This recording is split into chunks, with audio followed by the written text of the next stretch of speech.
Pertama disampaikan oleh Ibu Dr. Koni Rahan Kundini Bakri MSI, Akademisi dan Analisis Militer Keamanan Pertahanan dan Intelijen. Kepadanya disilakan.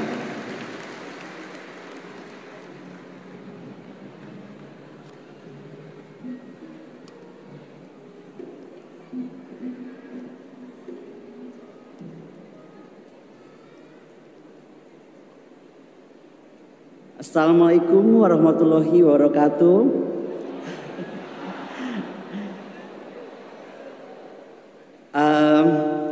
Saya ini kok agak gemper ya di sini ya.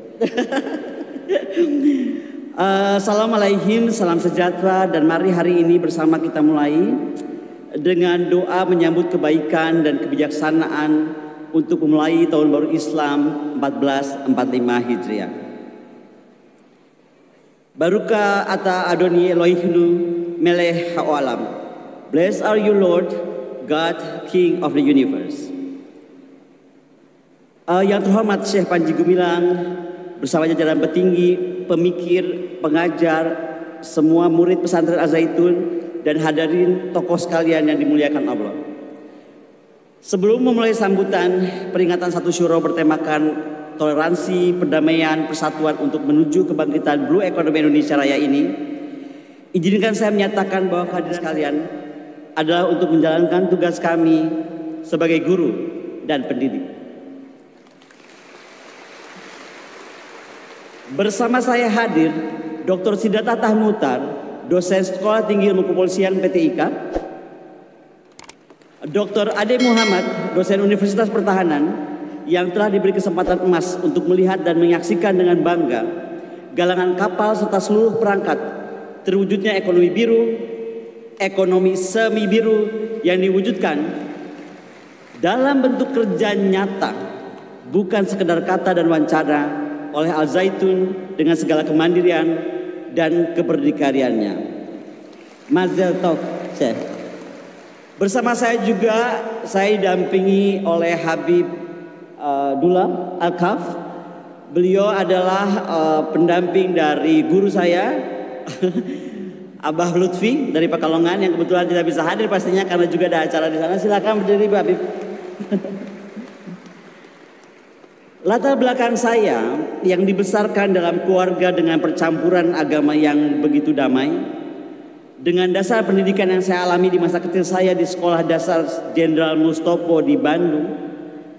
Kemudian kesempatan saya menyelesaikan penelitian pendidikan saya S3 di Tel Aviv dan Yerusalem membuat saya demikian beruntung, karena kemudian menjadikan saya hari ini seorang Koni Rahan Kundini Bakri yang hidup dalam alam pemikiran tidak selebar daun kelor, meskipun belum mampu seluas samudra biru. Dan itulah mengapa saya berdiri di sini dengan hadirin dan pimpinan Al-Zaitun untuk sebenarnya turut belajar memetik pengetahuan dan kebijaksanaan yang bisa saya petik. Bukankah Nabi Muhammad pernah berkata, kita mampu dan harus mampu menimba ilmu hingga ke negeri Cina. Daripada saya pergi ke Beijing jauh-jauh, izinkan saya datang ke Indramayu dulu sajalah.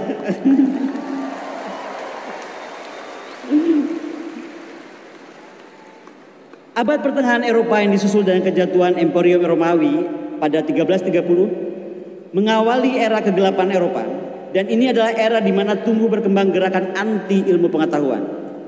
Di Indonesia, abad kegelapan terjadi karena dua hal.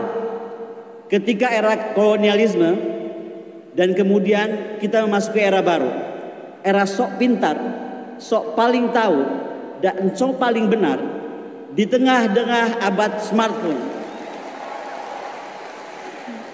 yang berada di tangan 6,48 miliar penduduk dunia dengan pertumbuhan penjualan 5% per tahun, dan urutan aktif smartphone user pertama Cina, kedua India, ketiga Amerika, keempat Indonesia, kelima Rusia, dan keenam Jepang. Pertanyaannya, mengapa Cina, India, Amerika, Jepang menjadi semakin maju, kreatif, inovatif, dan bijaksana dalam penggunaan smartphone, sementara silakan nilai sendiri kemunduran tata pikir, tata adab, dan kebijaksanaan kita melalui smartphone di tangan kita. Yang terhormat Syekh Panji Gumilang bersama jajaran petinggi pemikir, pengajar, semua tokoh pesantren Al-Zaitun dan hadirin sekalian yang dimuliakan Allah. Pada awal ke-8 dimulai sebuah gerakan dari dunia Arab yang kala itu baru masuk pada era Bani Abbasiyah di abad 6 dan 7 sebelum Masehi dengan program dibiayai negara untuk translasi naskah-naskah Yunani kuno dengan gerakan Geraeko. Terdapat dua faktor pendorong. Pertama, kesuksesan Bani Umayyah dalam literasi masyarakat Islam dan adanya kebutuhan pada pola berpikir maju untuk mencapai kemajuan yang lebih melompat lagi. Hal ini didapatkan melalui pemahaman naskah-naskah dan arsip Yunani kuno, Sokrates, Aristoteles, Plato, Pythagoras dan lainnya. Kaum pelajar Islam seperti Al-Farabi, Ibnu Sina, Ibnu Rus, Al-Jabar dan lainnya sangat mengandungi cara berpikir para pemikir kuno Yunani. Bahkan mereka tidak segan mengakhiri mereka dan meyakini mereka sebagai pengikut Plato dan menamai diri mereka Neoplatonik. Banyak sajak lagu diciptakan dan pengetahuan diciptakan. Prinsipnya adalah satu. Manusia adalah binatang yang bertanya. Semakin banyak bertanya, maka dia akan semakin paham akan dunia, ilmu pengetahuan, dan akan semakin maju dan utuh menjadi manusia yang sebenar-benarnya. Pemahaman ini menjadikan dasar untuk mempertanyakan segalanya dan berusaha mendapatkan jawaban atas pertanyaan itu dengan 3 metode ilmiah. 1 burhan, 2 jadal, 3 kataba. Maka ketika kita asik bermain pada pertanyaan dan mencari jawaban, banyak karya ilmiah lahir. Ingatkah kita buku textbook kedokteran modern pertama dunia yang berjudul Qanun Al-Fatib atau The Canon of Medicine ini disimpan di Paris saat ini bukan karena hal-hal gaib, tapi melainkan mengangkat semangat Iqra dari Al-Quran. Al-Quran memberi perintah untuk membaca dengan filsafat Yunani kuno yang memberikan pencerahan dan arah berpikir logis. Ibn Rus menciptakan ilmu kedokteran melalui riset panjang dan Iqra menjadikan pengamatan alam serta makhluknya. Maka hasilnya bukan saja kitab kedokteran, melainkan juga desain-desain rumah sakit yang kita kenal, yang kemudian ditiru oleh Raja Prancis Louis XIV dan kemudian diambil dari rumah sakit buatan Ibn Rushd di Ankara, Turki. Indonesia hari ini memiliki sebuah visi namanya Poros Maritim Dunia, merupakan visi Presiden Jokowi dengan sebuah game changer yang mampu menandai perubahan haluan pembangunan Indonesia menuju outward looking defense dan outward looking economic. Mampu mencapai keberdikarian dalam infrastruktur, teknologi maritim, dan dirgantara, di mana ambisi maritim ini bukan saja untuk memenuhi kepentingan nasional, tetapi juga untuk mencapai posisi sebagai negara poros dalam regional dan global. Di era smart world ini, dengan senjata smartphone yang digunakan oleh kita dengan cara-cara tidak smart, kita harus berani mengakui bahwa kita telah mengalami kekosongan intelektual dan kompleksitas rendah diri terkait pemikiran, kebijakan strategis, dan kita sekarang berhenti bicara tentang ideal military posture, fleet in being, command and control, bahkan mungkin lupa bagaimana caranya kita menguasai laut. Hal di atas adalah kecacatan yang tidak membuat saja Indonesia kehilangan tradisi strategis dan implikasinya, tapi juga berdampak magnitud pada isu ekonomi biru, pertahanan, serta isu kebijakan luar negeri di tingkat regional dan global. Mengapa momen satu suro ini menjadi momentum penting bagi saya dan kita semua untuk berefleksi diri dengan harapan akan diikuti oleh banyak manusia Indonesia lainnya? Sejarah dapat menjadi referensi untuk meningkatkan perencanaan dan pelaksanaan masa depan. Bagaimana menggunakan perspektif sejarah untuk menyusun strategi maritim berbasis kontrol dan penguasaan ekonomi seperti yang dilakukan oleh Al-Zaitun agar mampu dengan jelas mengidentifikasi bagaimana menyempurnakan kebijakan dan strategi mencapai kepentingan nasional kita.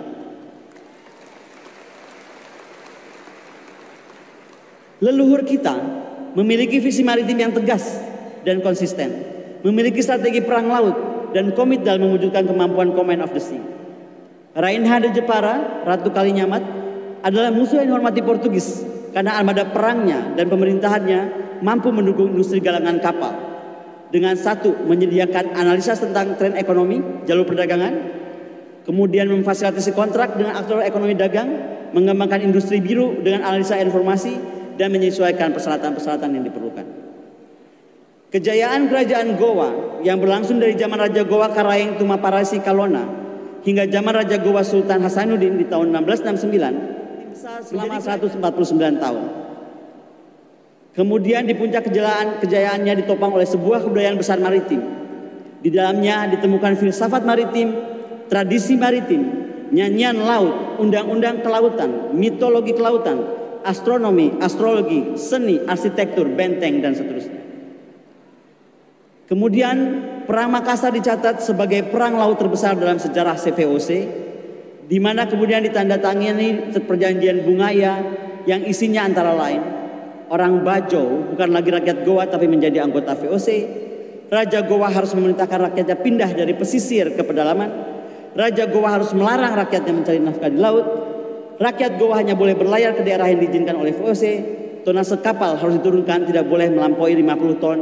Kemudian 30, kemudian 10 ton. Apa yang saya ketemukan di dalam kunjungan saya bersama Syekh Panji Gumilang kemarin di galangan kapal Al-Zaitun, menurut saya adalah membuktikan bahwa masih bersembunyi semua semangat leluhur kita dalam aliran-aliran yang sewaktu-waktu muncul sebagai gerakan-gerakan sosial yang berskala kecil tetapi dapat menjadi masif kalau kemudian diikuti oleh yang lainnya. Yang terhormat saya Panji Gumilang bersama jajaran petinggi, pemikir, pengajar, semua tokoh di pesantren Al-Zaitun dan hadirin yang saya muliakan. Mari kita sekarang berbicara tentang keberdikarian industri galangan kapal. Pasar pembuatan kapal global bernilai sekitar 120,6 miliar dan akan menjadi 175 miliar dolar pada tahun 2025. Secara geografis, Asia Pasifik saat ini merupakan pasar pembuatan kapal terbesar. Meningkatnya perkembangan transportasi regional juga pembuatan kapal secara signifikan mempengaruhi pertumbuhan pembuatan kapal dan Cina menyumbang 37,2% pasar pembuatan kapal global.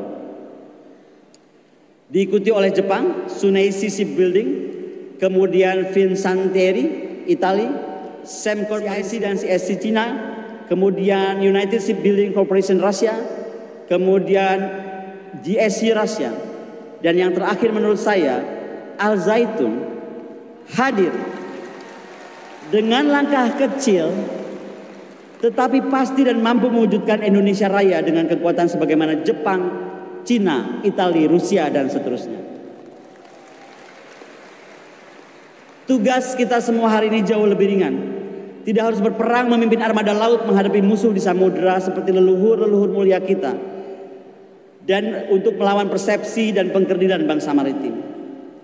Mari kita sekarang melawan hal itu dengan mengembalikan marwah leluhur dan mewujudkan kedikdayaan Indonesia sebagai negara poros maritim dunia. We need the maritime doer, so enough maritime talker. Sekali lagi hormat saya untuk Syekh Panji yang telah dengan demikian mandiri dan berdikari melahirkan kapal-kapal 1, 2, 3, ratusan jutaan dan seterusnya. Membangun secara nyata kekuatan maritim mencakup aspek keberdikarian dalam politik, ekonomi, teknologi, sosial, budaya, keamanan, pertahanan sesuai poros maritim dengan sehormat-hormatnya telah dan dimulai dilakukan oleh Al-Zaitun. Ibn Rus, Ibn Sina, Al-Jabar dan lainnya mengantarkan umat Islam pada era keemasan melalui cara non-perang, apalagi perang agama, tetapi melalui pencapaian ilmu pengetahuan yang dikombinasikan dengan perdagangan. Maka saya bersama tim dari Jakarta dan dari Pekalongan yang hadir kemarin di galangan kapal atas perintah dan restu Kepala Staf Angkatan Laut dan Panglima TNI, demikian berbesar hati melihat kembali adanya neoplatonik dari masyarakat Islam kembali lahir di bumi Indonesia, di debur ombak pantai Indramayu, di tengah rindang kebun sayur dan peternakan damai Al-Zaitun. Toda Raba, terima kasih. Assalamualaikum warahmatullahi wabarakatuh.